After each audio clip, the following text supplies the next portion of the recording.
أعزائنا الزمهلاوية في كل مكان، أهلا بيكم وفيديو جديد. النهاردة هنتكلم عن تعادل النادي الأهلي مع فريق شباب بلوزداد في دوري أبطال إفريقيا. تعادل مخيب للأمال، تعادل محبط، يعني حاجة صعبة جدا جدا. المدرب بيعك واللعيبه مش قادره تشيل رجليها. النادي الاهلي بيلعب في الشوط الاول كويس، الشوط الثاني بيقع بدنيا. فهل كولر غلط لما ادى شهر راحه بعد الموسم اللي فات بعد ما الاهلي خد كل البطولات؟ فاللعيبه خدت راحه سلبيه، فاللعيبه اتاثرت براحه سلبيه ولا لا؟ النادي الاهلي النهارده بيلعب بتشكيل طبعا محمد الشناوي ومحمد عبد المنعم، طبعا معاقب شكله كده علشان التجديد والكلام ده. بيلعب بياسر ابراهيم ورامي ربيعه ومحمد هاني اللي مش قادر. اكرم توفيق كان راجع قوي جدا المفروض كان يلعب، وبيلعب مع علي معلول. كان المفروض كريم فؤاد لان علي معلول مش قادر يدي. قدامه حسين الشحات اللي مكتفه مش عارف يمشي. قدامه اليو ديانج مع مروان عطيه. الناحيه الثانيه بيرسي تاو وقفشه وكهربا. النادي الاهلي النهارده يا جماعه يعني تحس ان اللعيبه مش قادره تشيل رجليها. اللعيبه يعني فعلا تضيع تستقبل، والحمد لله ان ربنا كرم الاهلي وما دخلش في جون النهارده. حسين الشحات جاب كره في العارضه، لكن حسين الشحات عمال يعمل كده وكده وكده وما بيهجمش او ما بيلعبش مع اللعيبه، يعني ما بيلعبش مع زمايله، بيلعب لوحده واخد الكوره زي ما يكون كده، يعني هو ايه، انا لوحدي. طب ما تباص يا عم والعب يا حسين. لا، مكتف علي معلول، علي معلول مش عارف يطلع ولا عارف يروح ولا عارف يجي. قفشه كان بيلعب، يعني تقدر تقول ان قفشه كويس النهارده. بيلعب بيرسي عمل بيرسه واحده حلوه، لكن برضه مفيش توفيق. يعني برضه يا جماعه عشان برضه ما نظلمش لا مدرب ولا لعيبه، يعني مفيش توفيق. يعني كل حاجه لما تكتمل 30,000 متفرج في المدرجات يهدوا الصخر، يحركوا الجبل.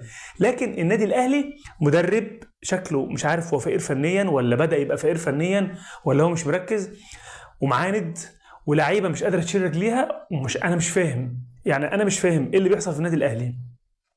في لعيب قاعد بره، مش بره على الدكه، ده بره، مخرجه بره خالص. احمد عبد القادر، تختلف معايا تتفق معايا، احمد عبد القادر ما يقعدش. احمد عبد القادر لعيب في 1-على-1 دي يا جماعه، يروح ويجري ويبص، يعني يرقص اي حد.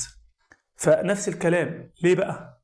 طبعا خرج كهربا ونزل موديست ونزل صالح طاهر محمد طاهر. حلو صالح محمد صالح، ما عملوش حاجه. موديست جاي يموت عندنا ومش قادر يجري. يعني انا اتمنى ان اللي جاب موديست يتخصم من مرتبه، لو هو كولر يتخصم فلوس موديست من مرتب كولر، يعني حرام. كمان انا مش مع النادي الاهلي لو فكر يوقع عقوبات على اللعيبه، لاني اللعيبه رايحه كاس عالم انديه وعايزين نعرف يعني نرفع معنويات اللعيبه. لكن النهارده في المجمل العام الجماهير بص، الجماهير هي الوحيده المظلومه. يعني الكره تلعب من اجل الجماهير، والجماهير راحت وعملت اللي عليها. 30,000 مشجع طالع من الاستاد محبط، يعني جاله ضغط، ده غير اللي حوالين الشاشات، وده كله عشان كولر بيعك. يا جماعه انا شايف كولر بيعك، تتفق معايا تختلف معايا، هو كولر بيعك. واقف بره مش عارف يمشي. يعني يا جماعه بص، كولر بيعك مع لعيبه مش قادره تشيل رجليها، مع عدم توفيق. كل ده حصل مع ظلم. يعني كولر ظالم احمد عبد القادر، كولر ظالم علي معلول، مخلي قفشه واقف قدامه مش عارف يعدي. نفس الكلام محمد هاني مش قادر يلعب. طب ما تنزل اكرم توفيق، ولا في حاجه في اكرم انا ما اعرفش. يعني انا ما اعرفش. الجبهه اليمين مش حلوه، الجبهه الشمال مش حلوه. اليو ديانج واقف تمام، ومروان عطيه، ونزل بعد كده امام عاشور، ونزل كوكا، ونزل كريم فؤاد، لكن ما عملوش الفارق. يعني الدقيقه 71 والدقيقه 80 انا شايف ان الاهلي يا جماعه، الاهلي في النازل، الاهلي عامل كده الكيرف نازل. فهل الاهلي في كاس العالم للانديه لا قدر الله يحصل مشاكل والمستوى يبقى بالشكل ده، ولا لعيبه الاهلي هيجي لها انتفاضه؟ وطبعا كاس العالم مختلف، وكاس العالم يعني انا مش فاهم، هل كاس العالم هيبقى محفز للاعيبه النادي الاهلي ان هم يلعبوا وان هم يعني يتفوقوا على نفسهم؟ انا مش اتمنى.